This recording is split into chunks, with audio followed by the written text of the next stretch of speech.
Bonjour à toutes et à tous. N'ayez pas peur, il y a plein de places ici devant. D'accord? Pour ceux qui ne sont pas encore là, venez.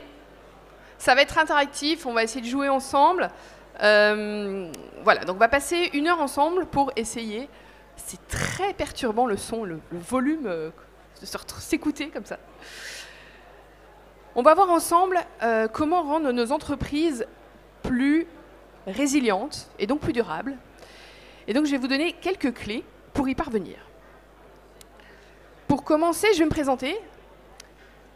Je m'appelle Céline Janssens et j'ai fait 15 ans dans l'IT, d'accord, plusieurs postes différents. Pendant 15 ans, j'ai fait du développement, j'ai fait du management, j'ai fait de l'accompagnement agile dans les gestions de projets. Et puis en 2022, j'ai eu un déclic. C'était le 18 juillet précisément. Et j'ai pris conscience que mon mode de vie allait hypothéquer l'avenir de mes 2 filles. Et donc j'ai dit c'est plus possible, j'avais 2 choix. Soit je continuais comme ça à déprimer ou pire, soit j'agissais. Et donc vous comprenez bien qu'aujourd'hui j'ai choisi la 2e solution. J'ai donc fondé 40 degrés. Donc c'est un cabinet de conseil qui va accompagner les entreprises dans leur décarbonation. D'une part pour sensibiliser, d'accord, puisque j'ai ouvert les yeux d'un coup, je me suis dit qu'il y en a plein d'autres qui devraient aussi ouvrir les yeux, pour ensuite aussi leur permettre d'agir en mesurant leur impact, et donc les accompagner dans cette transition en proposant des plans d'action, des plans de transition. Et l'année dernière, j'ai rejoint Carbonétique.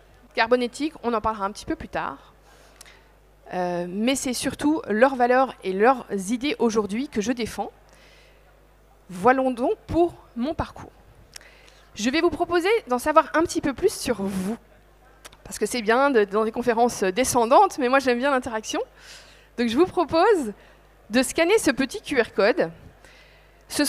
Il va réapparaître plusieurs fois dans la conférence, mais c'est toujours le même. Donc une fois que vous l'aurez scanné, il n'y a plus qu'à revenir sur votre navigateur pour continuer les quiz.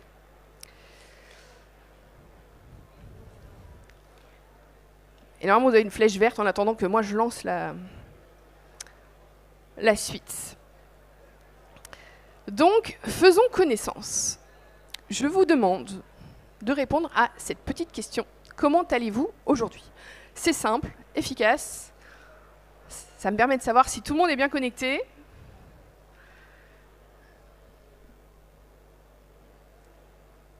Il n'y a pas de piège. D'accord? Très bien. 2e question. Qui êtes-vous? Qu'est-ce que vous faites là dans cette salle de conférence? Est-ce que vous êtes plutôt un dirigeant qui cherche une solution, un professionnel du carbone, un confrère, quoi, un salarié en mission secrète pour son entreprise, ou un visiteur curieux qui a vu de la lumière, qui s'est dit, allez, je suis debout depuis 10 heures du matin, 6 heures du matin pour certains. Très bien, très bien. Salarié en mission en force. Pour les salariés et les autres, dans votre entreprise, vous en êtes où? Est-ce que la transition, c'est quelque chose de nouveau? Est-ce que c'est quelque chose qui commence à vous intéresser? Vous avez déjà un petit peu acculturé? Vous avez déjà un bilan carbone? Ou vous êtes carrément assez mature sur le sujet? Je vois qu'il y a des experts. Très bien. Et enfin, un mot pour décrire votre ressenti par rapport à l'avenir qui nous attend en termes climatiques, environnementaux et consorts.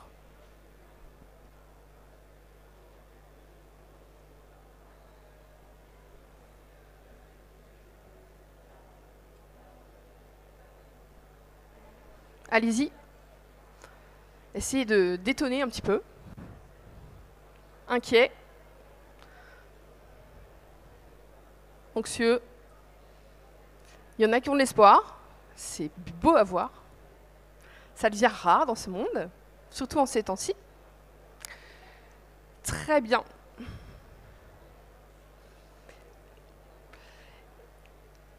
Eh bien, on va voir ensemble. Hop.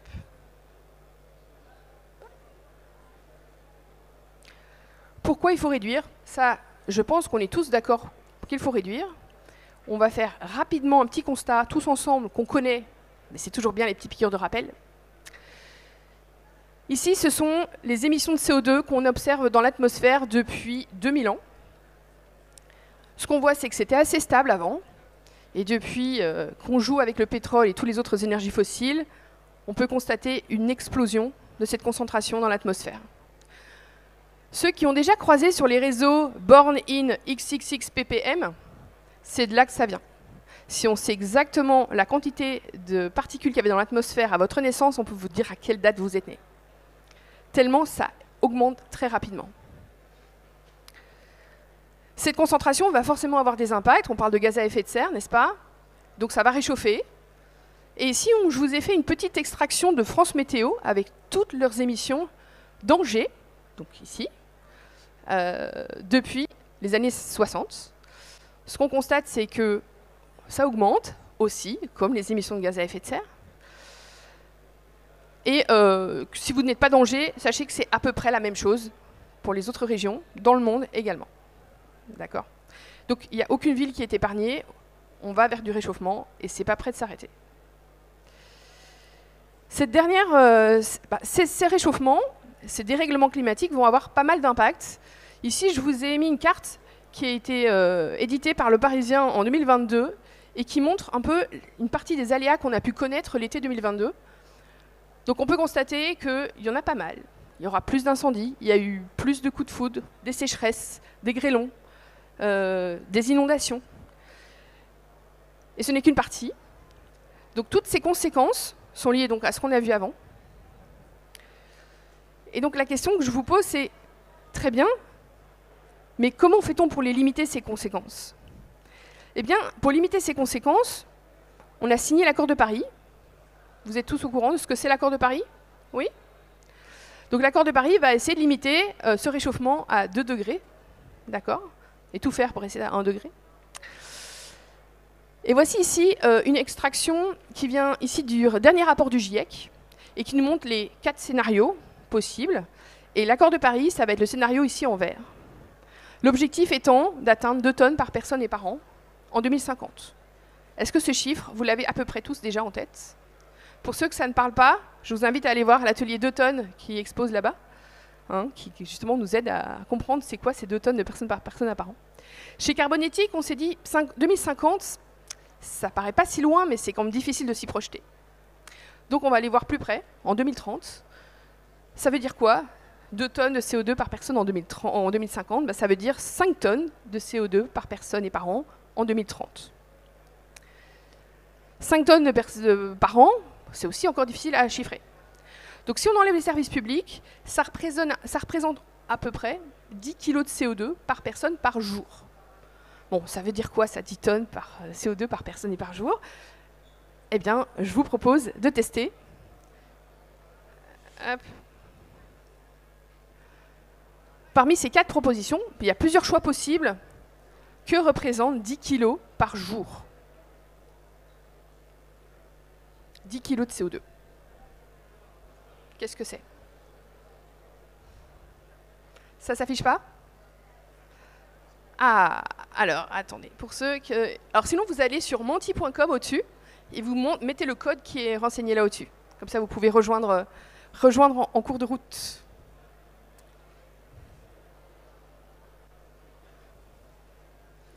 Alors, 10 kg de CO2 par jour, ça veut dire quoi?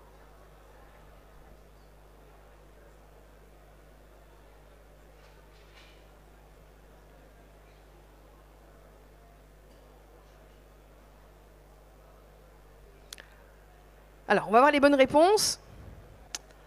Tout ça, c'est 10 kg de CO2. D'accord? Elles sont toutes bonnes les réponses. Donc, ça représente 46 km en voiture, ou 4000 km en TGV, ou 300 grammes de bœuf, 360, ou 20 repas végétariens. Ça vous donne un petit peu une idée d'ordre de grandeur. Mais là, on parle de où? Sauf que on ne va pas faire que voyager ou que s'alimenter. Hop. je reviens ici. Donc en fait, moi je vous ai fait une petite... voilà, j'ai testé pour avoir essayé d'avoir 10 kilos par jour, en essayant d'avoir les différents postes principaux de notre survie, à savoir l'alimentation. Si on prend une semaine de repas, avec un repas à base de bœuf, 4 repas à base de poulet ou de poisson, tout le reste étant végétarien, on est déjà à 2 kilos par jour. D'accord? Donc 14 par semaine, divisé par 7, ça fait 2 par jour. Puis après, on va aller au travail, on va aller se déplacer. Et ça veut dire qu'on va devoir prendre maximum 20 km aller-retour. Il faut savoir qu'aujourd'hui, en moyenne, on est à 27 km aller. D'accord? Donc il faudrait réduire à peu près de 2 par 2 notre distance domicile-travail en 2030. D'accord? Et là, on est à 4 kg. Donc 4 plus 2, il nous reste encore 4 kg pour arriver à rentrer dans les clous des 10 kg par personne. Et donc, on va voir un petit peu le logement. Pour chauffer sa maison, pour 4 kg, eh bien, on va estimer qu'un bâtiment qui est déjà pas mal bien rénové, donc on est classe D, hein, c'est pas trop mal, bon, c'est pas exceptionnel, mais c'est pas mal, eh bien, on a droit à 30 mètres carrés, chauffage à 30 mètres carrés. Donc voilà à peu près comment on pourrait répartir ces 10 kg de CO2 sur notre journée. Et avec ça, on n'a pas les voyages, on n'a pas les vêtements, on n'a pas toutes les consommations de loisirs. Ça vous donne une petite idée de l'effort qu'il va falloir fournir. Comment fait-on ça? Donc l'idée ici, c'est d'être pragmatique un petit peu. Comment arriver à respecter cette fameuse trajectoire de diminution pour atteindre ces fameux 10 kg par personne et par jour, pardon. Eh bien, on va se dire qu'on a besoin d'un budget, un budget carbone. Il va falloir choisir. Imaginez qu'on va pouvoir garder toutes les activités qu'on a aujourd'hui, ça n'est pas réaliste. Donc on va devoir choisir quelles sont les activités qui sont réellement utiles. Et puis, une fois qu'on aura décidé lesquelles on va garder, eh bien, il va falloir partager ce budget carbone de manière équitable. Et essayer de faire en sorte que les entreprises puissent proposer des services et des biens qui sont décarbonés pour pouvoir aider les clients, les consommateurs et les citoyens à arriver à ces fameux 10 kg par personne et par jour. D'accord? Pour ça, je vais vous proposer 5 clés pour essayer d'engager une entreprise et pour favoriser justement cette trajectoire. Ces 5 clés, ce sont des piliers essentiels chez Carbonétique, et c'est là-dessus que Carbonétique, ce sont vraiment les valeurs intrinsèques de Carbonétique que je vais vous partager aujourd'hui. Le premier pilier, c'est celui de la pérennité. C'est le plus évident. Mais comment on s'assure qu'une entreprise est pérenne? Eh bien, on va s'assurer que ce qu'elle fait, ses services, ses produits, soient vraiment utiles pour la société.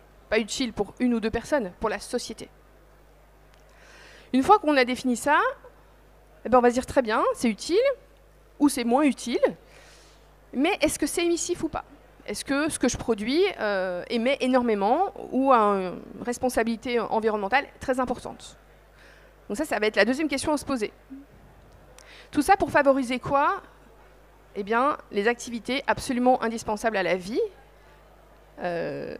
puisque c'est quand même notre but aujourd'hui de rester vivant encore longtemps. La question qui va devoir se poser, on sait tous que ça va devoir arriver un jour, c'est de se poser la question, est-ce qu'on doit réserver le carburant plutôt aux avions de loisirs ou aux ambulances? On sait qu'on est dans un monde fini, que le budget carbone il n'est pas illimité si on veut arriver à rester et à respecter l'accord de Paris. Donc très bien, à qui on va faire ce choix? Ce choix va devoir être posé. Alors j'espère qu'il est évident pour vous d'y répondre, mais ce ne sera pas toujours aussi évident. Donc ce qu'on a décidé chez Carbonétique, c'est de du coup mettre ceci sous forme de graphe avec d'une part l'utilité sur un des axes et l'intensité carbone sur l'autre. En bas, on va voir tout ce qui est prioritaire, donc absolument nécessaire à la vie. D'accord? Donc on verra des exemples plus tard. Ensuite, on a une zone de convenance qui, elle, correspond à des choses un petit peu moins indispensables, mais qui ne sont pas trop émissifs. D'accord? Et puis la troisième zone, que nous avons appelée Carbolux, qui représentent ici plutôt des activités qui vont être très carbonées et dont l'utilité peut être discutable. Pour vous donner quelques exemples, manger pour vivre, ça va être plutôt prioritaire. On parle bien de manger pour vivre, hein. L'accès au système de soins, évidemment, c'est prioritaire. Boire un verre de vin, ce n'est pas forcément prioritaire. Je suis désolée de vous le dire. Mais par contre, c'est pas trop carboné, donc peut-être que bon, c'est pas si grave. Donc c'est plutôt quelque chose de confort, de convenance. Par contre, un baptême de l'air en hélicoptère, est-ce que c'est vraiment utile à la société? Surtout qu'on peut le constater, c'est quand même très carboné. Mais si on le met en face d'un autre hélicoptère qui est celui du SAMU, tout de suite ça prend une autre dimension. On se rend bien compte que, certes, c'est carboné, mais c'est sacrément utile pour la société. D'accord? Je vous propose de jouer avec moi. Donc on va revenir sur notre petit quiz. Vous allez retrouver ce schéma. Ici, vous allez avoir plusieurs activités. La première, c'est vente d'ingrédients alimentaires. Où est-ce que vous le placez? Il suffit de cliquer sur la zone que vous voulez indiquer pour dire dans quelle case on la met. Est-ce que c'est clair? Oui? Ça fonctionne? Non? Alors sinon, essayez de vous reconnecter sur menti.com. Donc on est d'accord, pouvoir vivre d'aliments non transformés, c'est pas mal. Viande bovine. Alors, achat de viande bovine avec une petite spécificité, sans information sur les limites planétaires. Ça veut dire qu'on vend de la viande et on ne vous dit pas c'est quoi l'impact. Ça ne veut pas dire qu'on ne doit pas manger de la viande, c'est-à-dire qu'ici, on n'informe pas le consommateur. Ah, c'est plus divisé. Donc, on a les accros à la viande qui sont dans le convenance, j'imagine. Et Carbolux, pour ceux qui savent très bien l'impact de la viande de bœuf. Pour ceux qui n'ont pas vraiment d'idée précise de l'impact de la viande, on dit souvent la viande de bœuf c'est une catastrophe, mais moi je le savais avant. Mais une fois que j'ai bien vu que c'est du x10 par rapport au poulet, j'ai vraiment pris conscience que c'était pas juste un petit peu plus émissif. Et si vous n'êtes toujours pas convaincu, encore une fois, je vous ramène à l'atelier d'automne qui nous montre ça de manière absolument fantastique. Donc vous voyez, déjà ici, il y a des différences. Pourquoi? Parce que ça va être des choix dans les activités que vous allez devoir faire vous au sein de votre entreprise. On ne va pas vous dire c'est bien, c'est pas bien, c'est utile, c'est pas utile. C'est à vous de vous poser la question, est-ce qu'en 2030 ou en 2050, quand on aura des problèmes de carbone, est-ce que l'activité que je suis en train de proposer, elle sera encore là? Est-ce que... Voilà. Deuxième exemple, troisième exemple, service de transport sanitaire. Facile.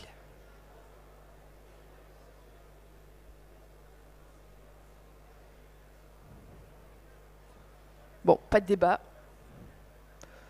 Et enfin, vente de vêtements, avec une indication claire sur la durée de vie du contenu du carbone des vêtements et les limites planétaires.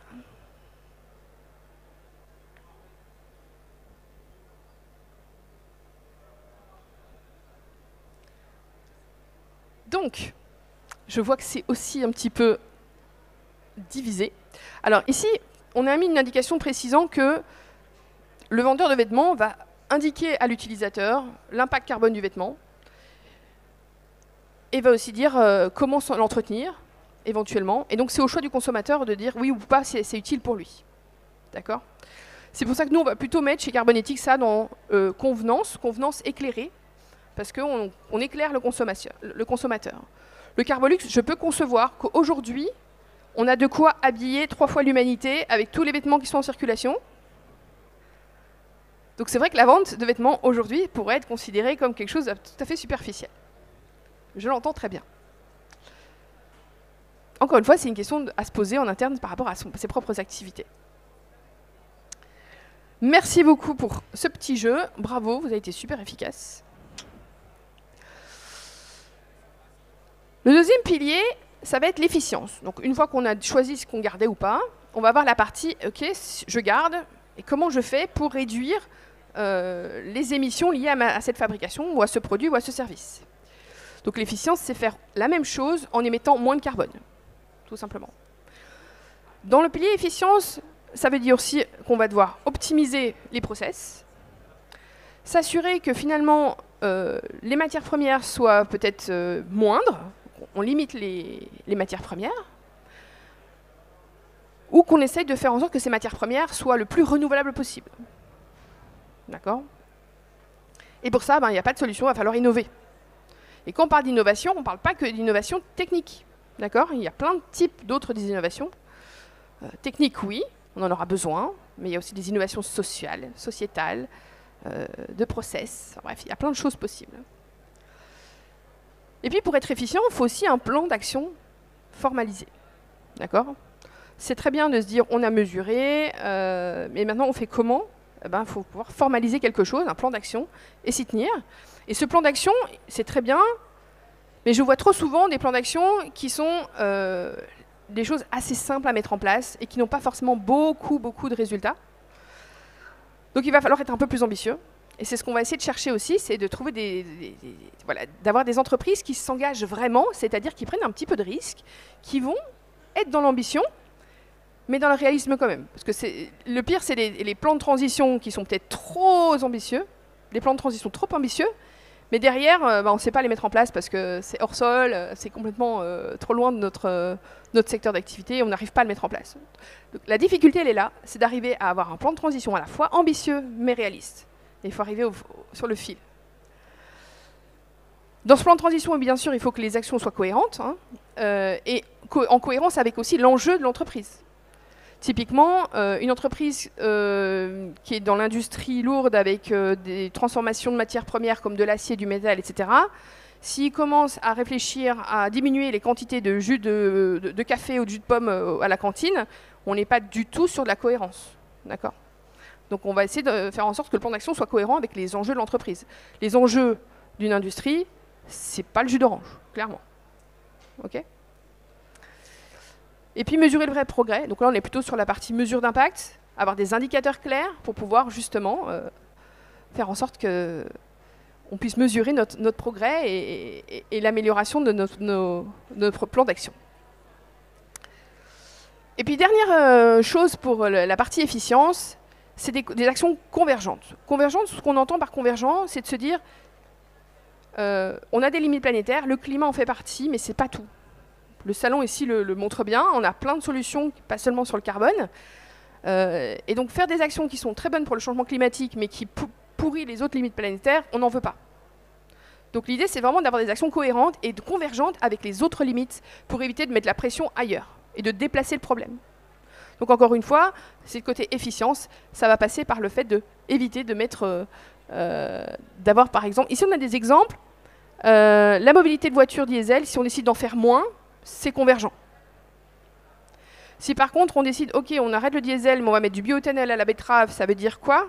Ça veut dire qu'on va mettre une pression supplémentaire sur la limite qui est la biodiversité, puisqu'on va devoir aller augmenter les terres cultivables pour produire de l'énergie. Donc voilà, donc la question c'est aussi de se poser les bonnes limites. Qu'est-ce qu'on accepte ou pas en termes de plan d'action pour éviter d'aller empiéter sur les autres limites? Pour les trois autres piliers, on va essayer de s'intéresser à l'entreprise comme une communauté humaine, puisqu'en fait une entreprise est composée d'humains, vos dirigeants, les salariés, toutes les parties prenantes sont des humains. Et en tant qu'entreprise et communauté humaine, elle peut agir sur différentes parties prenantes. D'une part, sur ses clients. C'est ce qu'on va appeler, nous, la sobriété commerciale. Comment votre activité peut aider les clients à minimiser son impact environnemental.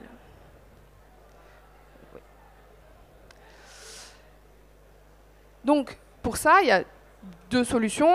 La première, c'est proposer des produits moins carbonés.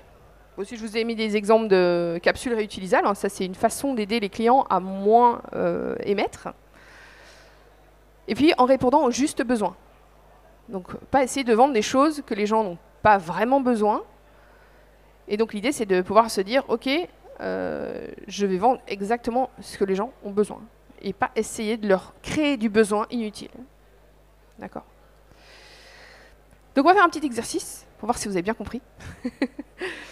Mais je suis sûre que oui. Hop.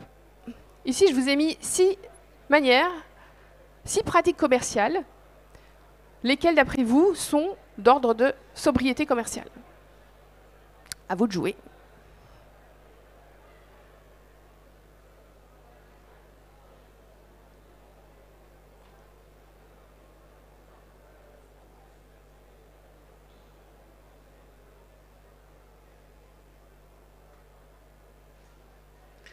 Donc, parmi imposer aux clients des options bas carbone, limiter la publicité, s'assurer qu'une console de jeu, par exemple, soit obsolète dans 3 ans, indiquer l'empreinte carbone de chaque produit, favoriser les produits bas carbone par l'offre 3+1 gratuit, ou développer une gamme de produits recyclés. D'après vous, dans tous ces exemples, lesquels sont sobriété commerciale? Ça arrive encore. Très bien. Donc, on est tous d'accord pour la publicité, pour l'empreinte carbone de chaque produit, pour les gammes de produits recyclés. Il y en a un dernier qui fait partie de la sobriété commerciale, c'est imposer aux clients des options bas carbone. Si vous ne laissez pas le choix au client, il prendra d'office des produits bas carbone. Mais c'est ambitieux, c'est risqué.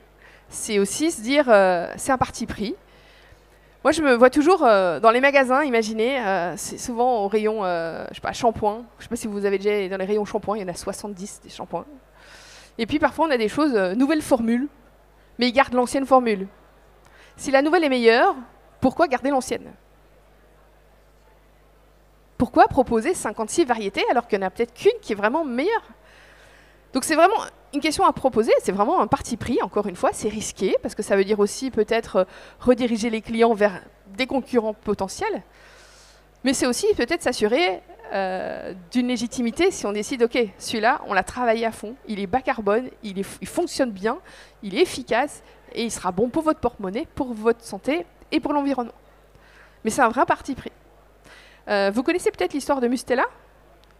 Mustela, ils ont supprimé toutes les lingettes pour bébés parce que c'était hyper polluant et pourtant c'était leur produit phare. C'est un vrai pari. On en parle encore, donc pour vous dire qu'au niveau de la com, ça a bien marché. D'accord? Mais ils se sont assis sur 20% de leur chiffre d'affaires pour essayer d'être cohérents avec leur ligne de conduite et pour proposer peut-être d'autres alternatives plus durables. Mais c'est encore une fois, c'est risqué. Mais il faut y aller, il faut oser.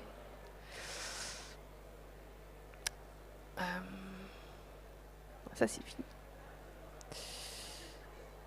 Donc ici, je vous ai mis d'autres exemples. Informez vos clients, vos consommateurs sur le contenu carbone de vos produits. Ça fait partie des sobriétés, des actes commerciaux importants. Préconiser aussi comment faire pour que l'utilisation des produits que vous allez vendre ou les services que vous allez proposer soit le plus bas carbone. Si on parle de produits, c'est peut-être, si vous vendez des vêtements, les laver moins souvent, les réparer. Ça, c'est plutôt dans la partie service. Donc proposer des services qui permettent justement de faire durer la durée de vos équipements, si c'est physique. Il y a l'innovation. On parlait de gamme tout à l'heure, de réaliser des gammes à base de recyclés, ça peut aussi être ça. C'est d'innover, ça demande un peu de recherche, mais ça permet de développer des gammes pour pouvoir faire cette transition en douceur et pas couper des jambes alors qu'on n'a pas encore d'autres bras. Et puis l'honnêteté, la transparence, éviter l'obsolescence. Inutile de vous le dire, mais essayez de faire en sorte que vos produits soient durables, qu'on puisse les réparer. Et puis on l'a vu, éviter les publicités qui essayent de vendre encore plus la surconsommation, etc. Donc en fait, c'est changer un petit peu votre business model, de ne pas essayer de vers la vente toujours plus, mais toujours mieux. Forcément, ça a un coût. Et puis, en fonction des impacts que vous allez pouvoir mesurer, essayez de réduire les endroits où c'est le plus impactant. Donc voilà quelques astuces pour déjà améliorer votre sobriété commerciale dans vos entreprises. Deuxième pilier de cette communauté humaine, c'est cette entreprise peut agir aussi sur ses salariés. Donc, souvent, c'est même souvent en général quand on fait des bilans carbone, le fameux scope 1 et 2 en interne, comment on va pouvoir mettre des fontaines à eau au lieu des gobelets, des choses comme ça. Mais on peut aller beaucoup plus loin, qu'on appelle, nous, la rétribution décarbonée. La rétribution décarbonée, c'est comment faire en sorte que l'entreprise puisse agir et décarboner la vie des collaborateurs. Est-ce que, là, on va faire à main levée. Il y a un micro quelque part, on peut proposer un micro. Est-ce qu'il y a des idées? Comment on pourrait décarboner la vie de l'entreprise? Quelqu'un a des idées? Oui. Alors, on va te passer un micro parce qu'avec le bruit... Ça peut être le covoiturage des collaborateurs. Tout à fait, la mobilité. Comment l'entreprise peut favoriser ce covoiturage ou cette mobilité? Qu'est-ce qu'elle pourrait mettre en place pour aider? Une plateforme de covoiturage, par exemple. Tout à fait. Est-ce qu'il y a d'autres idées? Oui.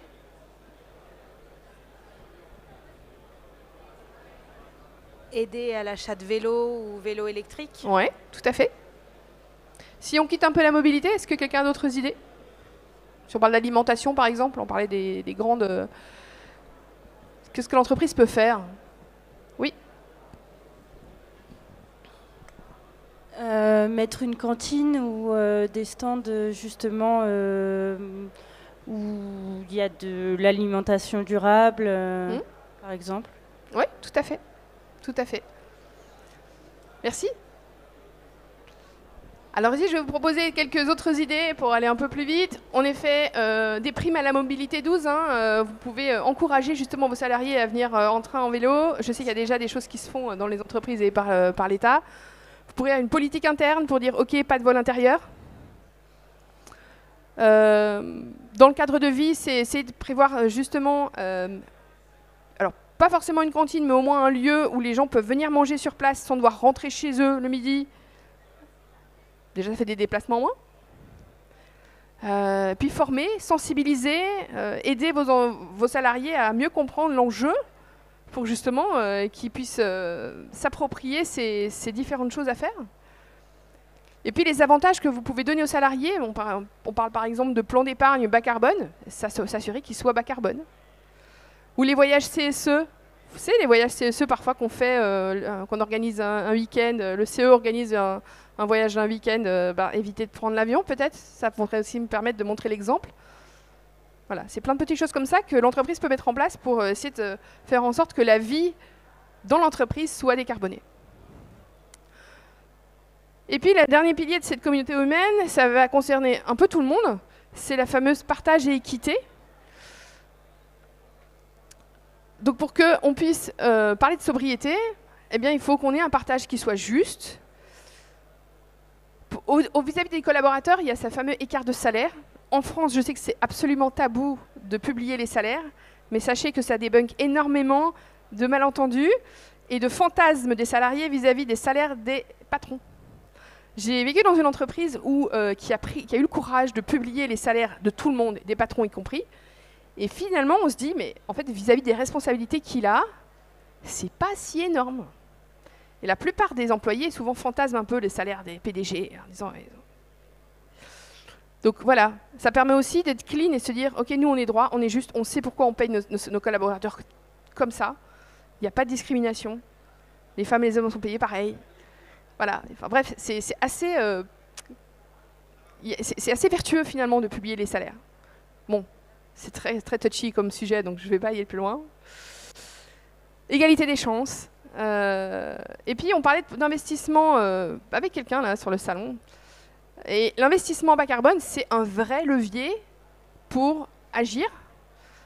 Aujourd'hui, l'argent, on n'en parle pas assez, mais ce que font les banques avec notre argent, c'est vraiment un levier hyper important. Donc choisissez vos investisseurs, vos investissements, vos banques. Franchement, il y a de quoi faire. Et les entreprises justement ont un fort pouvoir là-dessus. D'accord ? Vous avez le choix.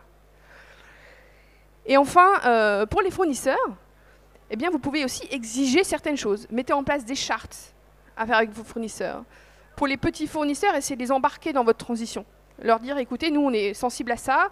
Est-ce que vous ne pourriez pas faire des efforts ou comment on peut vous aider à améliorer vos pratiques. Pour les plus gros fournisseurs, c'est peut-être leur dire écoutez, nous on est sensible à ça, et vous, qu'est-ce que vous faites? Juste pour leur dire voilà, c'est un petit signal faible. Nous on fait attention, peut-être que dans 3 ans, on va peut-être changer de fournisseur parce que vous n'êtes pas assez vert. Et pour les très très gros comme ceux qui ont le monopole, là on ne peut pas faire grand-chose, sauf changer de fournisseur, trouver des plus petits qui eux sont verts. Et puis j'aime bien toujours rappeler la différence entre égalité et équité. Quand j'ai découvert ça, c'était il y a assez longtemps maintenant, j'ai dit mais c'est vrai que finalement, quand on ne se pense pas sur la question, on a l'impression que c'est la même chose. Et en fait, pas du tout, ça change tout. Égalité, c'est donner la même chose à tout le monde. Équité, c'est faire en sorte qu'au final, tout le monde ait la même chose. D'accord? Voilà un petit peu, c'était les 5 piliers pour essayer d'avoir une entreprise réellement engagée, pour la rendre résiliente, pour que dans un avenir bas carbone, elle soit encore là, qu'on ait aussi envie d'aller travailler. Alors, je ne sais pas ici à Angers, mais dans mon territoire, moi je viens de Laval, donc pas très loin, on est au plein emploi, les entreprises ont énormément de mal à recruter, c'est aussi des enjeux importants pour les entreprises. Donc je vous ai beaucoup parlé de Carbonétique jusque-là, mais je ne vous ai pas dit exactement c'était quoi Carbonétique. Donc Carbonétique, c'est un regroupement, c'est une association qui a été créée en 2021 et qui regroupe des experts bas carbone, comme moi, mais également des entreprises engagées. On est une trentaine sur le territoire.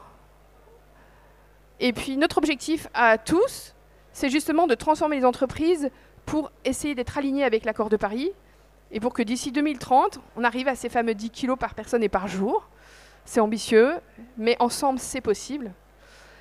Et donc, pour y arriver, on a plusieurs accompagnements. Et notre credo, c'est surtout essayer d'avoir des accompagnements qui parlent aux toutes petites entreprises, même aux créateurs d'entreprises. On a des offres pour les créateurs d'entreprises, jusqu'aux grandes entreprises. Et l'idée, c'est de se mettre tout le monde en action. Alors, je ne vais pas tous les détailler. Je vais vous parler du Carbon Watcher, qui, en fait, c'est 3 jours. Pour arriver à faire en sorte qu'une entreprise qui ne peut pas faire de bilan carbone parce que c'est trop cher pour elle, trop lourd pour elle, c'est une évaluation d'impact quand même. C'est collectif, donc c'est avec plusieurs autres entreprises. Donc on fait ça entre 4 et 6 entreprises. Et l'idée, c'est qu'en 3 jours, donc avec des journées collectives et des journées individuelles, on puisse donner les clés à l'entreprise pour être autonome sur sa décarbonation avec quelque chose de plus léger qu'un vrai bilan carbone. Et puis on a le Carbon Trail, qui est le petit dernier. C'est un accompagnement pour les gens qui ont déjà fait un bilan carbone. J'ai vu qu'il y en avait déjà qui en avaient déjà fait un, mais qui ont du mal à mettre en place leur plan d'action. Et ça, c'est plutôt un accompagnement qui va faire du suivi avec vous. C'est le petit coup de pied aux fesses parfois qu'on a besoin pour se mettre en action ou pour y penser. Et aussi, on a tous ces échanges de support avec vous sur le long terme pour échanger avec nos experts sur des problématiques, des particularités. Et donc, vous avez toujours quelqu'un à qui téléphoner qui va pouvoir vous aider. Donc ça, c'est plutôt du côté support, post-bilan carbone. Et puis évidemment, on fait les bilans carbone, l'accompagnement acte pas à pas, on a des subventions, bref, tout est possible. Je ne vais pas vous en dire plus, on est en avance, c'est magnifique. Je vais vous demander une dernière petite question. Avec quoi vous repartez? Non, c'est pas ça. Hop. Avec quoi vous repartez? Je ne vais pas l'afficher parce que ça, je garde pour moi. C'est mon petit secret à moi. Donc, je vous donne quelques minutes pour indiquer avec quoi vous repartez. Moi, ça me permet d'avoir vos retours. S'il y a un chiffre clé, une information, un des piliers qui vous a particulièrement marqué, n'hésitez pas. Et puis, si vous avez des questions, il y a un micro qui doit pouvoir se balader. Qui a des questions? Ou est-ce que c'était extrêmement clair?